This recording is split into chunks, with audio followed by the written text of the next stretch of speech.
الحمد لله نحمده ونستعينه ونستغفره ونعوذ بالله من شرور أنفسنا وسيئات أعمالنا. من يهده الله فلا مضل له ومن يضلله فلا هادي له. وأشهد أن لا إله إلا الله وحده لا شريك له وأشهد أن محمدا عبده ورسوله صلى الله عليه وسلم. اللهم صل على محمد وعلى آل محمد كما صليت على إبراهيم وعلى آل إبراهيم إنك حميد مجيد. اللهم بارك على محمد وعلى آل محمد كما باركت على إبراهيم وعلى آل إبراهيم إنك حميد مجيد. أعوذ بالله من الشيطان الرجيم وبوجهه الكريم وسلطانه القديم من الشيطان الرجيم من حمزه ونفخه ونفسه. بسم الله الرحمن الرحيم. يا أيها الذين آمنوا اتقوا الله حق تقاته ولا تموتن إلا وأنتم مسلمون. يا أيها الذين آمنوا اتقوا الله وقولوا قولا سديدا يصلح لكم أعمالكم ويغفر لكم ذنوبكم ومن يطع الله ورسوله فقد فاز فوزا عظيما.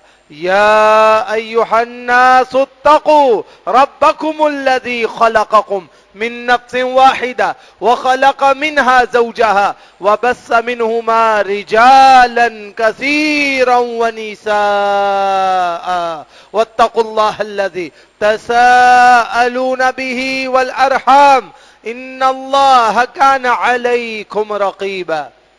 وقال النبي صلى الله عليه وسلم فإن خير الحديث كتاب الله وخير الهدي هدي محمد صلى الله عليه وسلم وشر الأمور محدثاتها وكل محدثة بدعة وكل بدعة ضلالة وكل ضلالة في النار.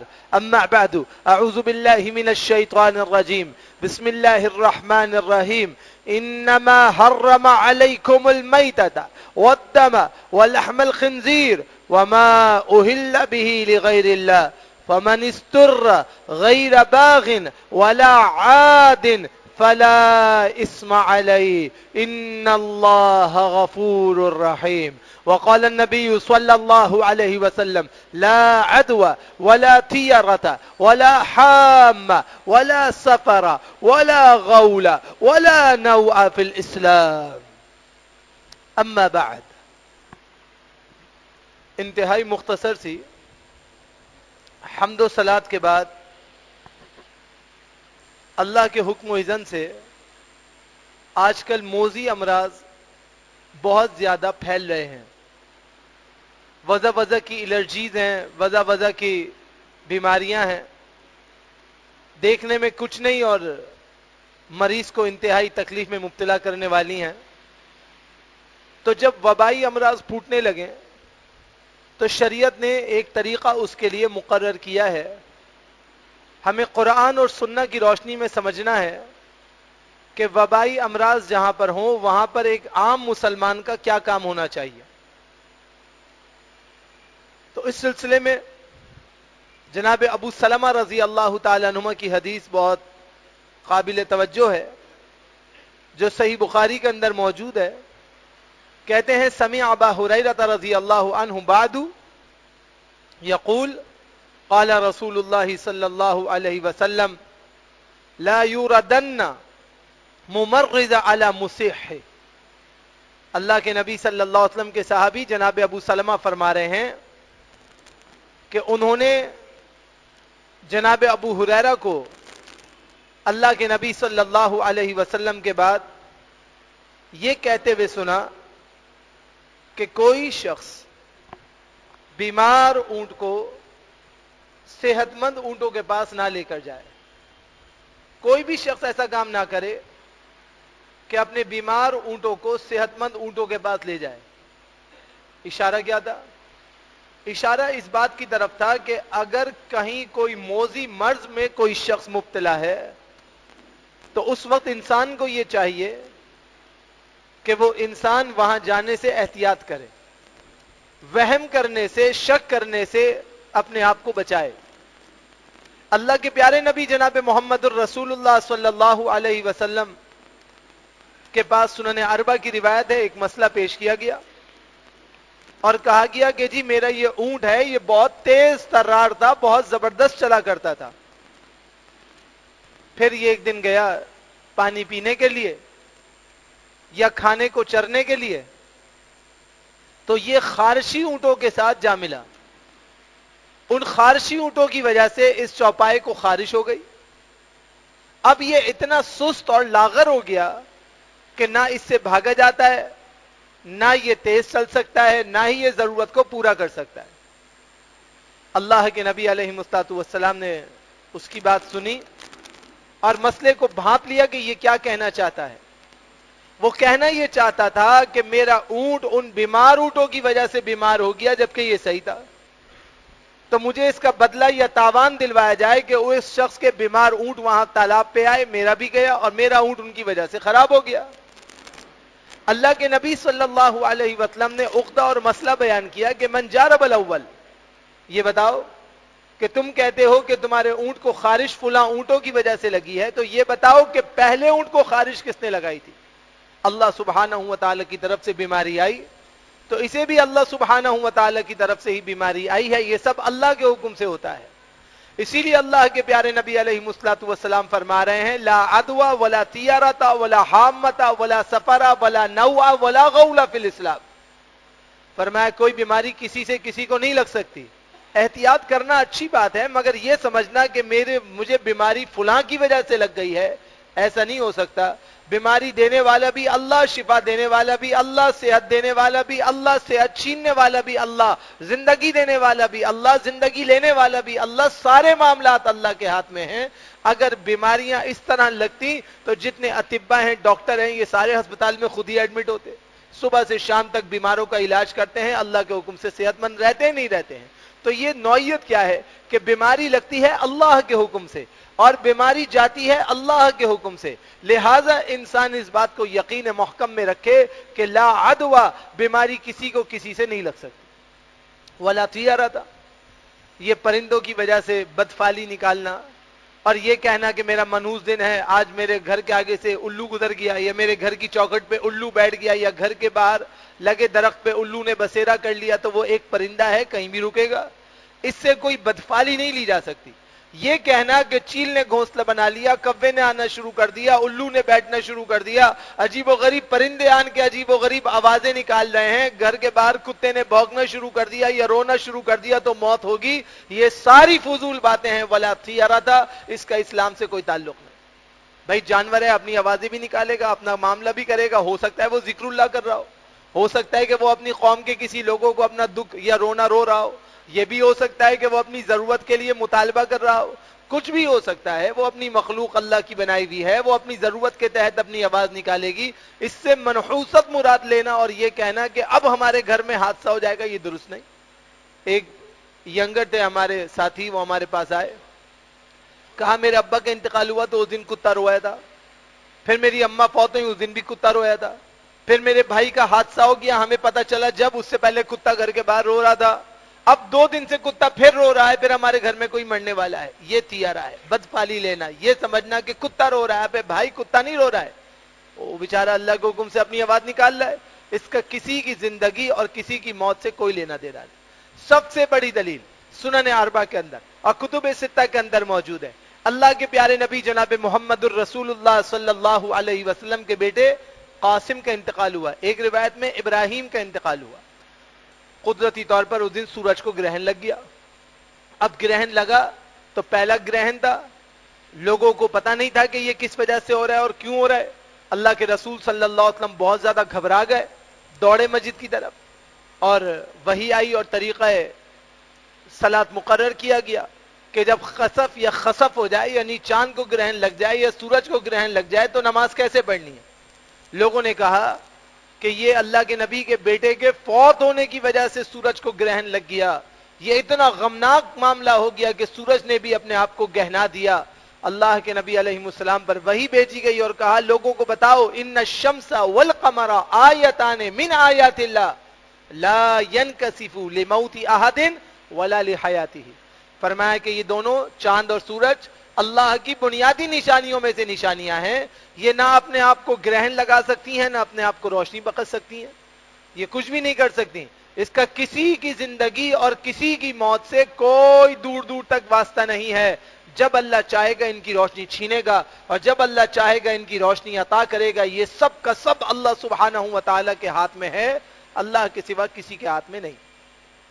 اسی لیے اللہ کے پیارے نبی جناب محمد الرسول اللہ صلی اللہ علیہ وسلم فرما رہے ہیں، کتاب السلام صحیح مسلم کی روایت ہے، اللہ کے نبی علیہ السلام کے صحابی ہیں جناب عمر، وہ اپنے ابو سے روایت کرتے ہیں، وہ کہتے ہیں کانا فی وفد ثقیف رجل مظلوم فارسل الیہ النبی ارجع فقد باعناک، اللہ کے نبی صلی اللہ علیہ وسلم کے بعد لوگ آتے تھے بیعت کرنے کے لیے، اسلام قبول کرنے کے لیے، تو جناب شرید ثقفی اس حدیث کو بیان کرتے ہیں اور ان سے روایت کرنے والے جناب عمر ہیں، وہ کہتے ہیں کہ قبیلہ بنو ثقیف کے اندر ایک آدمی تھا جس کو جزام یعنی کوڑ کی بیماری تھی۔ اب عرب لوگ کوڑ سے بہت ڈرتے تھے، اس نے کہا جی مجھے کوڑ کی تکلیف ہے اور میں اسلام لانا چاہتا ہوں۔ اللہ کے نبی صلی اللہ علیہ وسلم نے اس تک پیغام کہلوا دیا کہ آپ کو آنے کی ضرورت نہیں ہے، آپ کا اسلام اور آپ کی بیعت ہم نے قبول کر لی ہے، آپ حلقہ اسلام میں داخل ہو گئے ہیں، آپ نہ آئیے۔ اس کا مطلب یہ نہیں ہے کہ آپ کبھی بھی نہ آئیے، اشارہ اس بات کی طرف ہے کہ اپنی بیماری میں تشریف نہ لائیے، جب صحت ہو تو آئیے، ضرور آئیے، بالکل آئیے، لیکن بیماری میں نہ آئیے تاکہ لوگ وہم میں مبتلا نہ ہوں، شکوک میں مبتلا نہ ہوں، کیونکہ بہرحال یہ بیماری دینے والا اللہ ہے اور شفا دینے والا بھی اللہ ہی ہے، لیکن لوگ چونکہ شکوک اور شبہات میں مبتلا ہوتے ہیں، لہذا لوگوں کو وہم سے بچانے کے لیے کہا کہ آپ کی بیعت ہم نے قبول کر لی ہے، آپ اپنی جگہ پہ ٹھہرے رہیے، یہاں تشریف نہ لائیے، جب صحت ہو تو تشریف لے آئیے۔ اسی طرح صحیح بخاری کی روایت ہے، جناب ابو ہریرہ رضی اللہ تعالیٰ عنہ سے روایت ہے، فرماتے ہیں قال رسول اللہ صلی اللہ علیہ وسلم لا عدوى ولا طیرہ ولا حامہ ولا سفرہ وفر من المظلوم کما تفر من الاسد، فرمایا آدھی حدیث کا ٹکڑا میں نے آپ کو ابھی سنایا، باقی حدیث کا ٹکڑا یہ ہے، اللہ کے رسول صلی اللہ علیہ وسلم فرما رہے ہیں احتیاط کا تقاضا یہ ہے، جس طرح تم شیر کو دیکھ کے ڈر کے بھاگتے ہو کہ یہ ہم پہ حملہ آور نہ ہو جائے، اسی طرح کسی مظلوم کو دیکھو، کسی موذی مرض میں مبتلا شخص کو دیکھو تو بنا بر احتیاط اس کی قربت سے اجتناب کرو، اس سے دور ہو جاؤ، وہ صحیح ہو جائے تو بے جو چاہے ملو، تاکہ شیطان وسوسہ ڈال کر تمہارا ایمان نہ ڈگمگا دے، تمہارے اسلام کے اندر کمی پیشی نہ کر دے کہ دیکھو اس کی وجہ سے یہ ہوا، جبکہ کسی کی وجہ سے کچھ نہیں ہو سکتا۔ انسان کو احتیاط کا حکم اس لیے دیا گیا ہے تاکہ انسان خامہ خواہی اپنے عقیدے اور عمل میں بطلان کا شکار نہ ہو۔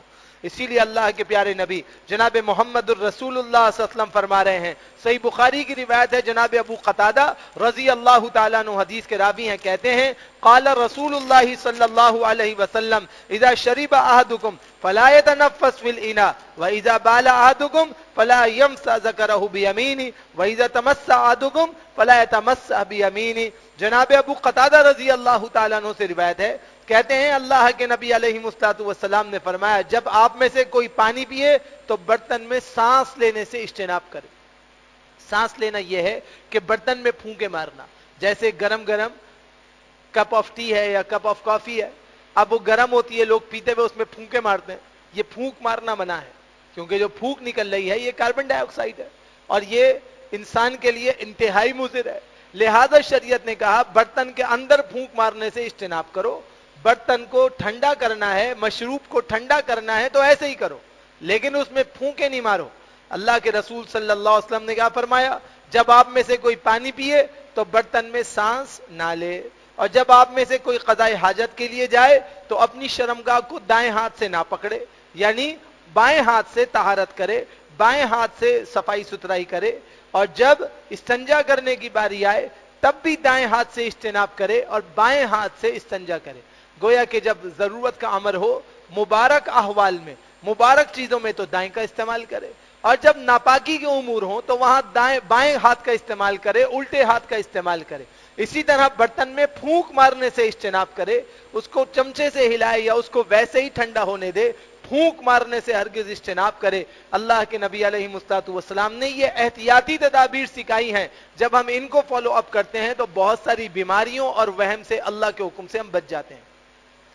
اللہ کے پیارے نبی جناب محمد الرسول اللہ صلی اللہ علیہ وسلم فرماتے ہیں، صحیح بخاری کی روایت ہے، وعن ابی ہریرہ رضی اللہ تعالی عنہ قال نہا رسول اللہ صلی اللہ علیہ وسلم عن الشرب من فم القربہ او السقاء وان یمنع جارہ ان یغرز خشبہ فی دارہ. اللہ کے نبی علیہ السلام نے فرمایا مشکیزے کے منہ سے منہ لگا کر پانی نہ پیا کرو. کوئی بھی مٹکا ہو، سرائی ہو، کوئی باٹل ہو، کوئی کولر ہو، یا کوئی بھی ایسا ریفریجریٹر ہو جس کے اندر ٹیپڈ ہوتے ہیں ٹھنڈے پانی کے، اس کو منہ لگا کے ڈائریکٹ نہ پیو. کیوں نہ پیو؟ اللہ کے نبی علیہ الصلوۃ والسلام کے ایک صحابی ہیں، ان کو کہا گیا کہ منہ لگا کے نہ پیا کرو، انہوں نے احتیاط کی. اب ان کے یہاں ایک شخص آیا جو بدو دیہاتی تھا، اس نے مشک کھولی اور مشک کھولنے کے بعد اس کو منہ لگایا. انہوں نے منع کیا، اس نے کہا کچھ نہیں ہوتا. اب مشک کے اندر منہ لگایا اور منہ لگا کے اس کو پی لیا.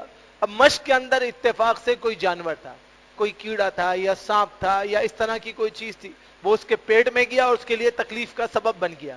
اللہ کے نبی علیہ الصلوۃ والسلام نے اس لیے منع کیا کہ ڈائریکٹ منہ لگا کے کسی چیز کو نہیں پینا چاہیے. کسی برتن میں نکالیے، برتن میں نکالنے کے بعد پھر پی لیجئے، یا وہ ٹرانسپیرنسی اس کے اندر ہونی چاہیے کہ آپ کو نظر آ رہا ہو کہ اس کے اندر کیا ہے. اگر آپ کو نظر آ رہا ہے تو پھر آپ پی سکتے ہیں کہ اس کے اندر کوئی مضر چیز تو نہیں ہے، کوئی خراب چیز تو نہیں ہے، کوئی کیڑا ویڑا تو نہیں ہے. بہت سے حضرات ایسے ہوتے ہیں وہ کولڈ ڈرنکس کے ٹن یوز کرتے ہیں یا مختلف قسم کے ڈرنکس کے اندر ٹن یوز کرتے ہیں. اب ٹن جو ہے سیلڈ ہوتا ہے، نظر آتا نہیں. اب اس کے اندر کوئی خراب چیز بھی ہو سکتی ہے کیونکہ انسان کی بنائی ہوئی چیز ہے، اللہ کی بنائی ہوئی قدرتی چیز نہیں ہے. انسان بہت احتیاط کرتا ہے، بہت احتیاط کرتا ہے، مگر انسان ہے، کچھ ہو سکتا ہے، غلطی ہو سکتی ہے. بہت سے سافٹ ڈرنکس والے ایسے ہیں، جوسز والے ایسے ہیں، ان کے آئے دن فیچرز لاؤنج ہوتے رہتے ہیں کہ جوس کھولا اس کے اندر سے کچھ جانور نکل گیا، کوئی گندگی نکل گئی. تو جان بوجھ کے تو انہوں نے انسٹال نہیں کیا نا، انسان سے غلطی ہو جاتی ہے. لہذا شریعت نے کہا کہ اس غلطی سے بچنے کے لیے، تکلیف سے بچنے کے لیے اسے ڈائریکٹ منہ لگا کے پینے سے اجتناب کرو. کسی برتن میں نکالو، کسی گلاس میں نکالو، پھر آرام آرام سے پیو. لیکن جہاں آپ کو کوئی چیز نظر نہیں آ رہی ہے وہاں اسے منہ لگا کے ڈائریکٹ پینے سے آپ اجتناب کریں. پھر دوسری بات فرمائی وَعَنْ شُرْبٍ مِّن فَمِ الْقِرَبَةِ أَوِ السِّقَاءِ وَأَنْ يَمْنَعَ جَارَهُ أَنْ يَغْرِزَ خَشَبَهُ فِي دَارِهِ. پہلے زمانے میں لینٹرز نہیں ہوتے تھے، لوگ بیم ڈالتے تھے اور مختلف قسم کے شہتیر ڈالتے تھے اور اس کے اوپر چھت کو ٹکایا کرتے تھے. فرمایا آپ سے آپ کا پڑوسی، آپ کا نیبر یہ کہے کہ مجھے چھت ڈالنی ہے، اس کے لیے مجھے آپ کی دیوار میں تھوڑا سا سوراخ کرنا پڑے گا اور اس سوراخ کے اندر مجھے اپنا شہتیر اور لکڑی لگانی پڑے گی، جس لکڑی کے اوپر اسٹے کرے گی میری چھت اور جس کے اوپر میری چھت بنے گی. تو اگر کوئی آپ سے یہ التماس کرے آپ کا نیبر کہ مجھے اتنی ضرورت ہے کہ آپ میرے ساتھ ہیلپ کیجئے، تو اسے منع نہ کیجئے کہ جی میرا گھر خراب ہوگا میں تو نہیں کرنے دوں گا. یہ بات غلط ہے، اس لیے کہ وہ چھت ڈالنے کے لیے مجبور ہے، اس کے پاس کوئی اور آپشن نہیں ہے. تو اپنے پڑوسیوں کا ساتھ دیجئے. یہاں اس حدیث کا اس باب سے، اس موضوع سے کیا تعلق ہے؟ اس کا تعلق دو طرح سے ہے. نمبر ایک کہ جب آپ کسی چیز کو منہ لگا کے پیتے ہیں تو ہو سکتا ہے اس کے اندر کوئی مضر صحت ایسی چیز ہو جو آپ کی صحت کے لیے تکلیف کا سبب بنے. بعد میں آپ یہ کہیں گے مجھے فلاں کی وجہ سے ہو گیا، تو فلاں کی وجہ سے نہیں ہوا، آپ کی بد احتیاطی کی وجہ سے ہوا. دوسری بات یہ ہے کہ پڑوسیوں کے حقوق ہیں، اسی طرح بیماروں کے بھی حقوق ہیں. اگر کوئی آدمی سایہ حاصل کرنا چاہتا ہے یا چھت بنانا چاہتا ہے یا اپنی سہولت کو مستعمل کرنا چاہتا ہے تو آپ اس کے ساتھ کوارڈینیشن کیجئے، اس کی مخالفت نہ کیجئے، اس کو ابیوز نہ کیجئے، اس کے خلاف ایک مقدمے بازی نہ کیجئے کہ اگر تو نے کیل بھی ٹھوکی تو میں مقدمہ کر دوں گا. یہ سب شیطانی باتیں ہیں. اس کی ضرورت ہے، اس ضرورت میں اگر آپ اس کے ساتھ کوئی کوارڈینیشن کر سکتے ہیں تو کیجئے، تاکہ وہ بھی ثواب کا مستحق ٹھہرے اور آپ بھی ثواب کے مستحق ٹھہریں اور ایک اچھا بیہیویئر مینج ہو جائے. اسی طرح اللہ کے نبی علیہ الصلوۃ والسلام فرماتے ہیں، سنن ترمذی کتاب الادب کی روایت ہے، جناب ابو ہریرہ رضی اللہ تعالیٰ عنہ حدیث کے راوی ہیں، فرمایا اذا عطس غطى وجهه بيده او بثوبه وغطى بها صوته. اللہ کے نبی علیہ السلام نے فرمایا جب کسی کو چھینک آئے، جب کسی کو چھینک آئے تو یہ نہیں کرے کہ آنچی آنچی سب جگہ اپنے جراثیم پھیلاتا رہے، نہیں، اپنے ہاتھ سے اس چھینک کو روکے. ہاتھ نہیں ہے، اینکرچیف ہے، رومال ہے، ٹیشو ہے، منہ پہ رکھے، اس چھینک کو روکے، اس سے اڑنے والا تھوک، اس سے اڑنے والی چھینٹے، اس سے اڑنے والے جرمز اور بیکٹیریاز، اس کو کامن کرنے سے بچے اور اس کو روکے، اس کو فلشڈ کرے، یعنی اس کو اپنی جگہ پہ تھامنے کی کوشش کرے. ٹیشو، رومال یا اینکرچیف یا کوئی بھی چیز آپ کے پاس ہو اس میں روکیے، نہ ہو تو ہاتھ منہ پہ زور سے رکھیے اور بعد میں ہاتھ کو واش کیجیے. وَغَضَّ بِهَا صَوْتَهُ، اور اپنی آواز کو بھی پست کیجیے. لوگ اتنے زور زور سے چھینکتے ہیں کہ وہ کونے میں کوئی چھینک رہا ہے، آدمی یہاں ڈر رہا ہے اتنی زوردار آواز کے ساتھ. یہ بات مناسب نہیں ہے، یہ شرعی آداب کے خلاف بات ہے. شریعہ کا ادب کیا ہے کہ جب چھینک آئے، وہ آئے گی، انسان کی فطرت ہے اور انسان کے ساتھ معاملات ہونے ہیں، یہ ایک نارمل بیہیویئر ہے، یہ کوئی خاص نہیں ہے، نہ ہی یہ کوئی برائی ہے. شریعت نے اس کا بھی ادب بتایا ہے کہ اس کا ادب یہ ہے کہ اپنی آواز کو کم کریں، اپنے منہ پہ ہاتھ رکھیں یا اینکرچیف رکھیں اور اس کو ظاہر کرنے سے یا اس کو کھلے میں یا یوں ہی جرمز اور بیکٹیریاز پھیلانے سے اجتناب کریں. اسی لیے اللہ کے نبی علیہ الصلوۃ والسلام پر اللہ کا حکم اترا. سورۃ التوبہ آیت نمبر 108، اللہ فرماتا ہے واللہ یحب المتطہرین. اللہ کی شان کیا ہے کہ اللہ تعالی انتہائی طہارت رکھنے والوں کو پسند کرتا ہے. یہ اصل میں قبا والوں کے بارے میں اتری تھی. قبا والے استنجا کرنے کے لیے ڈھیلے بھی استعمال کرتے تھے اور پانی بھی استعمال کرتے تھے، انتہائی طہارت کے مقتضا کرتے تھے. تو اب ان کے بارے میں اتارا کہ اللہ تعالیٰ ان کو انتہائی محبوب سمجھتا ہے اور اللہ تعالیٰ طہارت کرنے والوں کو انتہائی پسند کرتا ہے. خود اللہ کے پیارے نبی علیہ الصلوۃ والسلام کی طہارت کا یہ عالم تھا کہ آپ نہ تو کبھی گندے کپڑے پہنتے، نہ ہی کبھی گندے رہتے، اور نہ ہی آپ کے منہ سے کبھی کوئی بدبو آتی تھی. ہمیشہ آپ دانت صاف رکھتے تھے اور ہمیشہ آپ کے پاس سے خوشبو پھوٹتی رہتی تھی جو طاہر آدمی کے پاس سے پھوٹا کرتی ہے. لہذا گندگی سے، میل کچیل سے، گندے کپڑے پہننے سے، آج کل ایک رواج بنا ہے ینگسٹرز میں، میچو بننے کے چکر میں گندے کپڑے پہنے رہتے ہیں. ان کے پاس سے ایک اسمیل تھرو ہو رہی ہوتی ہے، نہیں نہاتے، نہیں صفائی ستھرائی کرتے. یہ بالکل غلط بات ہے، یہی شیطانی بات ہے. شیطان یہ چاہتا ہے جتنا آپ گندے رہیں گے شیطان اس قدر آپ کے اوپر حاوی رہے گا. جب آپ باوضو رہیں گے، پاک دامن رہیں گے، پاک صاف رہیں گے، حلیہ ستھرا رہے گا، شیطان آپ کے اوپر حملہ آور نہیں ہو سکتا. شیطان حملہ کرنے کے لیے یہی کام کرتا ہے کہ آپ کو گندگی کے اندر لتھیڑتا ہے. جب آپ گندگی میں لتھڑ جاتے ہیں، آپ کے پاس سے عجیب و غریب اسمیل تھرو ہونے لگتی ہے، تو اللہ کی رحمت کے فرشتے اس اسمیل کے تھرو ہونے کی وجہ سے آپ سے دور ہو جاتے ہیں. جیسے ہی فرشتے دور ہوتے ہیں شیطان حملہ کرتا ہے اور شیطان آپ کے اوپر غالب آ جاتا ہے. لہذا انسان کو چاہیے انتہائی پاک صاف رہے، پاک صاف زندگی گزارے. اس کے پاس سے نہ اسمیل آنی چاہیے، نہ کپڑے گندے ہونے چاہیے، نہ ہی اس کے اوپر کوئی گندگی میل کچیل کے آثار ہونے چاہیے. اللہ کے نبی علیہ الصلوۃ والسلام نے اس کا بہت زیادہ لحاظ رکھا. ایک روایت میں ہے صحیحین کی کہ جناب جابر کے انتقال کے بعد اللہ کے نبی علیہ السلام ان کے گھر میں گئے تو چھوٹے چھوٹے یتیم بچے دیکھے، بال بکھرے ہوئے، مٹی سے اٹے ہوئے. اللہ کے نبی صلی اللہ علیہ وسلم کو سر منڈانا بالکل پسند نہیں تھا. بلا وجہ اللہ کے نبی سر نہیں منڈاتے تھے اور اس طرح بالکل نہیں پھرواتے تھے، لیکن یتیم بچے تھے، کفیل کوئی تھا نہیں، بال بکھرے ہوئے، مٹی سے اٹے ہوئے، گھر میں عورتیں. اللہ کے نبی صلی اللہ علیہ وسلم نے فرمایا حلاق کو بلا کے لاؤ، حجام کو بلا کے لاؤ. حجام آ گیا. اللہ کے رسول صلی اللہ علیہ وسلم نے کہا ان چھوٹے چھوٹے جتنے بچے ہیں ان کے سر کو مون دو، تاکہ جب ان کی ماں عدت سے فارغ ہوگی جب تک ان کے بال صحیح ہو جائیں گے پھر وہ کفالت کرے گی. ابھی کون دیکھے گا اور کون ان کا خیالداری کرے گا؟ تو اللہ کے نبی صلی اللہ علیہ وسلم نے طہارت کے لیے صرف پاکی کو بحال کرنے کے لیے ان کے سر کو منڈا دیا اور یہ کہا کہ ان کے لیے طہارت بہت ضروری ہے، اسی طرح باقی کے لیے بھی طہارت ضروری ہے. خود رسول اللہ صلی اللہ علیہ وسلم نے اس قدر طہارت کا اہتمام فرمایا کہ جب اپنی بیٹی فوت ہو گئی تو فرمایا کہ اس کو 3 دفعہ یا 5 دفعہ یا 7 دفعہ غسل دو. یہ حکم بیٹی کے لیے خاص نہیں تھا، یہ میت کے لیے تھا. میت بیماری کے بعد جاتی ہے تو اگر اس نے کئی دن سے غسل نہ کیا ہو تو اس کو اچھی طرح نہلانا چاہیے، طاق دفعہ 3 دفعہ یا 5 دفعہ یا 7 دفعہ. پھر فرمایا کہ جب تم غسل سے فارغ ہو جاؤ تو مجھے بتانا. جب عورتیں غسل سے فارغ ہو گئیں تو اللہ کے نبی صلی اللہ علیہ وسلم تک اطلاع بھیجی گئی. صحیح مسلم اور سنن اربعہ کی روایت ہے کہ جی آپ کی بیٹی کا غسل تو مکمل ہو گیا، اب کیا کرنا ہے؟ اللہ کے نبی صلی اللہ علیہ وسلم نے اپنے جسم پہ پہنی ہوئی ایک چادر اتاری، خود دوسری چادر باندھ لی، یا پہلے سے اتاری ہوئی چادر تھی وہ دے دی اور کہا کہ میری بیٹی کا کفن اس چادر میں پہناؤ جو اس کے باپ کی پہنی ہوئی ہے۔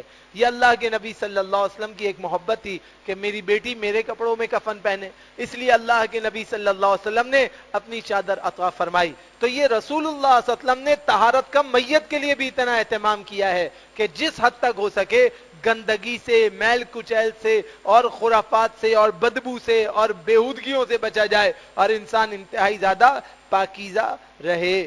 اس لیے کہ اللہ کے نبی علیہ السلام نے فرمایا، صحیح مسلم کتاب الطہارہ کی روایت ہے، فرمایا جناب ابو ہریرہ رضی اللہ تعالیٰ عنہ کی روایت ہے، ان النبی صلی اللہ علیہ وسلم قال اذا استيقظ احدكم من نومه، اللہ کے نبی نے عمومی فرمایا، مرد عورت بچے ہر ایک کے لیے، جب آپ میں سے کوئی بیدار ہو سونے کے بعد، چاہے دن میں سویا ہو، چاہے رات کو سویا ہو، چاہے صبح سویا ہو، کبھی بھی سویا ہو، جب اس کی آنکھ کھل جائے سونے کے بعد، فلا یغمز یدہ فی الاناء، تو اپنے ہاتھ کو ڈائریکٹ کسی برتن میں جس کے اندر پانی ہو اس میں داخل نہ کرے، اپنے ہاتھ کو ڈائریکٹ کسی برتن میں داخل نہ کرے جب تک کہ اس کو کیا نہ کر لے، حتی یغسلھا ثلاثا، یہاں تک کہ اپنے ہاتھوں کو 3 دفعہ نہ دھو لے، جب تک ہاتھوں کو رگڑ کر 3 دفعہ نہ دھوئے اس وقت تک اپنے ہاتھ کو کسی برتن میں، کسی ٹب میں، کسی سمیوار میں، کسی برتن میں، کسی ڈرم میں داخل نہ کرے۔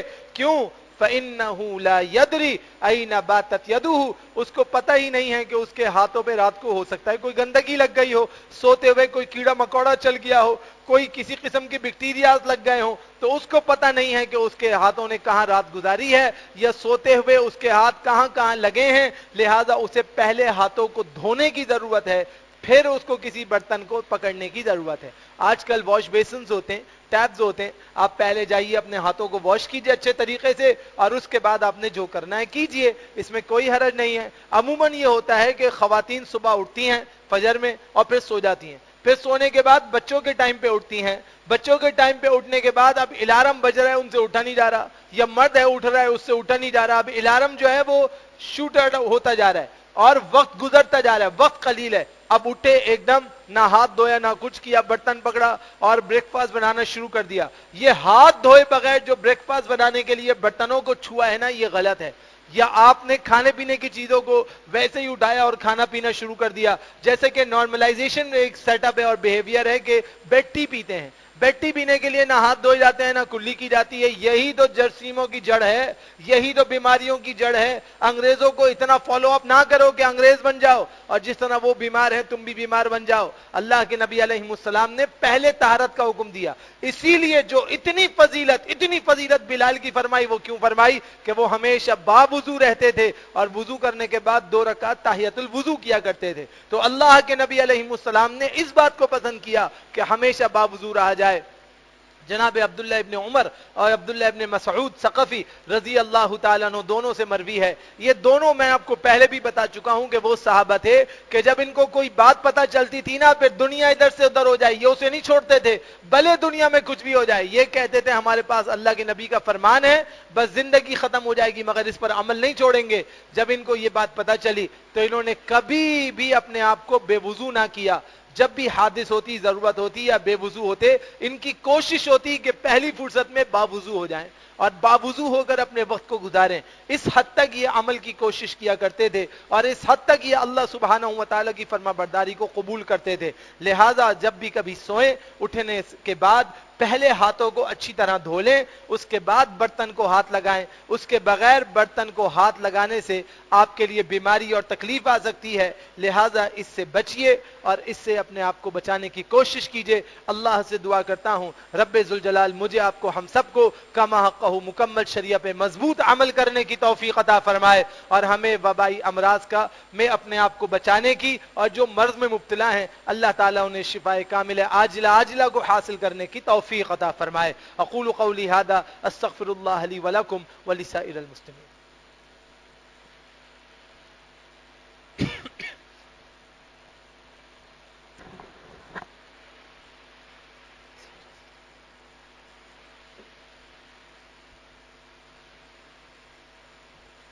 الحمد للہ الحمد لله نحمده ونستعينه ونستغفره ونعوذ بالله من شرور أنفسنا وسيئات أعمالنا من يهده الله فلا مضل له ومن يضلله فلا هادي له وأشهد أن لا إله إلا الله وحده لا شريك له وأشهد أن محمدا عبده ورسوله صلى الله عليه وسلم. اللهم لا مانع لما أعطيت ولا معطي لما منعت ولا ينفع ذا الجد منك الجد. اللهم ربنا آتنا في الدنيا حسنة وفي الآخرة حسنة وقنا عذاب النار. رب ارحمهما كما ربياني صغيرا رب ارحمهما كما ربياني صغيرا رب ارحمهما كما ربياني صغيرا. أذهب البأس رب الناس واشف أنت شافي لا شفاء إلا شفاؤك شفاء لا يغادر سقما. اللهم اشف مرضانا ومرض المسلمين اللهم اشف مرضانا ومرض المسلمين. أما بعد أعوذ بالله من الشيطان الرجيم وبوجهه الكريم وسلطانه القديم من الشيطان الرجيم من حمزه ونفخه ونفسه. بسم الله الرحمن الرحيم. أمن يجيب المضطر إذا دعاه ويكشف السوء ويجعلكم خلفاء الأرض أإله مع الله قليلا ما تذكرون. أما بعد. اللہ سبحانہ و تعالی ہر بیماری سے بچنے کا اصل طریقہ بیان کر رہا ہے. اصل طریقہ یہ نہیں ہے کہ آپ کسی طبیب کے پاس جائیں. اصل طریقہ یہ ہے کہ جو تمام اطباء کا طبیب ہے, تمام ڈاکٹروں سے بڑا ڈاکٹر ہے, سب سے بڑا کائنات کا مالک اللہ سبحانہ و تعالی ہے, جو بیماری دینے والا ہے, شفا دینے والا ہے, اس سے رجوع کرے. اللہ فرماتا ہے امن یجیب المضطر اذا دعاہ. کیا یہ بت بہتر ہیں یا وہ اللہ جو انتہائی مجبور اور لاچار کی دعاؤں کو قبول کر لیتا ہے؟ جب وہ مجبور اور لاچار نا امید ہو کر اس اللہ کو پکارتا ہے, وہ اللہ پھر بھی اس کی سن لیتا ہے. وَيَكْشِفُ السُّوءَ. اور اس اللہ کی شان یہ ہے کہ وہ ہر دکھ درد بیماری کو دور کر دیتا ہے, اور دکھ درد بیماری کو دور کرنے کے بعد شفا سے نوازتا ہے. وَيَجْعَلُكُمْ خُلَفَاءَ الْأَرْضِ. اور تمہیں زمین میں جانشین اور خلیفہ بنا دیتا ہے. پہلے اللہ تمہیں شفا دیتا ہے, پھر تمہیں صحت سلامتیوں کے ساتھ نوازتا ہے, پھر تمہیں اپنا خلیفہ بنا کے دنیا میں منتقل کر دیتا ہے. اِلَٰهُ مَعَ اللَّهِ. اب بھی تم سوچتے ہو کہ اللہ کے علاوہ کوئی اور ہو سکتا ہے؟ اللہ کے سوا کوئی نہیں ہو سکتا. اللہ کے جیسا کوئی نہیں ہو سکتا. اللہ کی جیسی پاور کسی کے پاس نہیں ہے. لہذا خالص اللہ سبحانہ و تعالی سے دعا کرو, کثرت سے دعائیں پڑھو, کثرت سے دعائیں مانگو, اللہ کے حکم سے اللہ سے مدد طلب کرو. اللہ ان موذی مرض کو ختم کر دے گا. قلیلا ما تذکرون. بہت ہی مختصر سے لوگ ہیں جو نصیحت حاصل کرتے ہیں, باقی ادھر ادھر پھٹک جاتے ہیں. اب کہتے ہیں یہ دھاگا اللہ کے نام پہ پھونکا ہوا ہے, اس کو پہن لو. اگر دھاگے میں شفا ہوتی تو اللہ کے نبی صلی اللہ علیہ وسلم دھاگے پہنوا دیتے. کہتے ہیں کڑا پہن لو. اگر کڑے میں شفا ہوتی تو اللہ کے نبی کڑا پہنوا دیتے. کہتے ہیں یہ انگوٹھی پہن لو. اگر انگوٹھی میں شفا ہوتی اور اسماء العادات میں شفا ہوتی تو اللہ کے نبی پورے قرآن کو اسماء العادات میں لکھوا دیتے, لیکن ایسا کچھ نہیں کیا. شفا کس میں قرار دی؟ دعا میں قرار دی کہ آپ اللہ سے مانگیے, دعائیں پڑھیے, اللہ سے لو لگائیے, اللہ سے التجا کیجیے, اللہ سبحانہ و تعالی کے سامنے فریاد رسی کیجیے, تو پھر اللہ سبحانہ و تعالی آپ کے اس موذی مرض کو شفا سے تبدیل کر دے گا, اور اللہ سبحانہ و تعالی آپ کو شفا دائمہ عاجلہ سے بہرور کرے گا. مگر شرط یہ ہے کہ آپ غیر اللہ سے نہ مانگے, ڈائریکٹ اللہ سے مانگے. اب آپ کہتے ہیں جی فلاں جگہ پہ جائیں گے, فلاں حضرت سے ملیں گے, اس کے بعد شفا ملے گی. کبھی بھی شفا نہیں ملے گی, اس لیے کہ شفا دینے والا کون ہے؟ اللہ سبحانہ و تعالی ہے, وہ شفا دینے والا ہے. ہم اللہ کو چھوڑ کے کہاں جاتے ہیں؟ لوگ گلے میں تمیمہ لٹکا لیتے ہیں اور کہتے ہیں اس میں کوئی حرج تھوڑی ہے, ارے اس میں تو دعا لکھی ہے. اللہ کے نبی علیہ السلام نے کیا فرمایا؟ فرمایا من وکل تمیمۃ فقد وکل الیہ. جس شخص نے گلے میں کوئی چیز لٹکا لی یہ سوچتے ہوئے کہ مجھے اس سے شفا مل جائے گی, اللہ سبحانہ و تعالی اتنا ناراض ہوتا ہے, اتنا ناراض ہوتا ہے کہ اللہ سبحانہ و تعالی کہتا ہے بندے تو نے مجھے چھوڑ کے یہ لٹکایا ہے نا, اب اس سے مانگ لے, میں نہیں دیتا. تو اللہ سبحانہ و تعالی اسی کی طرف اس کو سپرد کر دیتا ہے. لہٰذا من کے تعویذات, پٹے، دھاگے، وضع وضع کے کڑے، وضع وضع کے چھلے، وضع وضع کے تعویذات زعفران سے لکھے ہوئے اور فلاں سے لکھے ہوئے اور اس سے لکھے ہوئے. اللہ کے بندو، اگر اس میں شفا ہوتی تو خود اللہ کے نبی علیہ السلام یہ کرنے کا حکم دیتے. اللہ کے نبی علیہ السلام نے ان سب سے بچنے کا حکم دیا اور اللہ سبحانہ و تعالی سے خالص ہو کر دعا کرنے کا حکم دیا. ہمارے ہاں مسئلہ کیا ہے کہ جب بیماری ہوتی ہے تو ہم ڈاکٹر کے پاس بھاگتے ہیں. ڈاکٹر کہتا ہے جی فلاں وائرس ہے، فلاں یہ ہو گیا، فلاں یہ ہو گیا. اب ہم اتنے مغبوط الحواس ہو جاتے ہیں، اتنے زیادہ ٹینسڈ ہو جاتے ہیں کہ ہم یہ سوچنے کے بجائے کہ بیماری دینے والا اللہ ہے تو اللہ سے مانگ لیں، ہم اللہ سے دعا کرنے کے بجائے، اللہ کے رسول کی بتائی ہوئی دعائیں پڑھنے کے بجائے ہم ادھر ادھر مارے مارے پھرتے ہیں. کاش کہ ہم اللہ اس کے رسول کا ذکر کر لیں، سورۃ الفاتحہ کو پڑھ کے دم کریں تو اللہ تعالیٰ کتنا عظیم شفا دینے والا ہے کہ وہ بڑے سے بڑی بیماری کو اس سورۃ الفاتحہ کی وجہ سے شفا سے تبدیل کر دیتا ہے. آپ کے کراچی کے اندر ایک ہاسپٹل ہے، چیریٹیبل ہاسپٹل ہے. چیریٹیبل ہاسپٹل بنانے کے بعد اس میں بڑے بڑے ڈاکٹرز کو بلایا گیا. کینسر کے لاسٹ سٹیجز کے اوپر وہاں پہ علاج کرنے کی کوشش کی جاتی ہے باذن اللہ. اب ڈاکٹرز آتے گئے، طریقہ علاج متعین ہوتا رہا، شفا ہوتی رہی لوگوں کو، اللہ کے حکم سے معاملہ چلتا رہا. یہاں تک کہ ایک بڑا ڈاکٹر باہر سے پڑھ کے پاکستان آئے اور اس ہاسپٹل کے انچارج بن گئے. انہوں نے ان کے کہا کہ ان کو سائمک تھراپی کی ضرورت ہے. سائمک تھراپی کیا ہے؟ انہوں نے کہا جو مریض ہے نا، یہ وضع وضع کی باتیں کرتے ہیں، مایوسی کی باتیں کرتے ہیں، ان کو مایوسی کی نہیں، ان کو ذکر اللہ سنانے کی ضرورت ہے. قرآن چلاؤ ان کے پاس. جگہ جگہ اسپیکر لگائے گئے اور 1 سے 1.5 گھنٹہ مخصوص کیا گیا کہ تمام مریض تلاوت سنیں گے. باقاعدہ اسٹاف آتا ہے، وضو کراتا ہے، آپ کو کہتا ہے کہ آپ پڑھنا چاہیں گے تو میں آپ کے اوپر کا اسپیکر بند کرتا ہوں ورنہ آپ تلاوت سنیں. 70% مریض اس اللہ کا ذکر سن کے شفا یاب ہو جاتے ہیں اور ان میں جینے کی زندگی پیدا ہو جاتی ہے، جینے کی تمنا پیدا ہو جاتی ہے. کیوں؟ اللہ کے ذکر میں برکت ہے. جب اللہ کے ذکر کو کرو گے یا پڑھو گے یا سنو گے، اللہ کی طرف سے رحمت آئے گی. اور جب رونا پیٹنا جزا فضا ہوگا تو کبھی شفا نہیں ہوگی، کیونکہ اللہ ہی ہے جو شفا دینے والا ہے. میرے بھائی اس کو اچھی طرح سمجھ لیں کہ آپ نے اللہ ہی سے رجوع کرنا ہے، وہی اللہ ہے جو شفا دینے والا ہے. اسی لیے فرمایا قلیلا ما تذکرون، بہت ہی کم ہیں جو نصیحت حاصل کرتے ہیں، اکثریت ان کی ہے کہ جو اللہ کی رحمت سے نا امید ہو جاتے ہیں.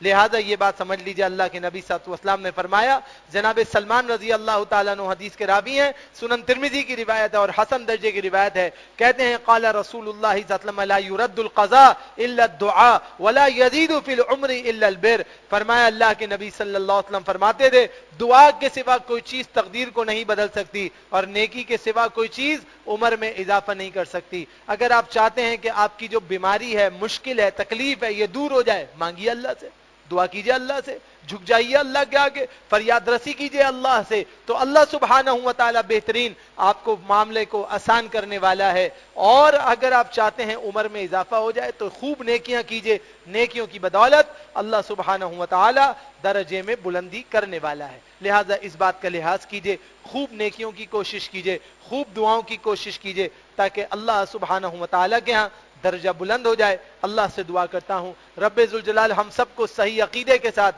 صحیح عمل کو کرنے کی توفیق عطا فرمائے، اور جو موذی مرض میں مبتلا ہیں اللہ رب العالمین اپنی رحمت سے ان سب کو شفائے کامل عاجلہ سے باہرور ہونے کی توفیق عطا فرمائے.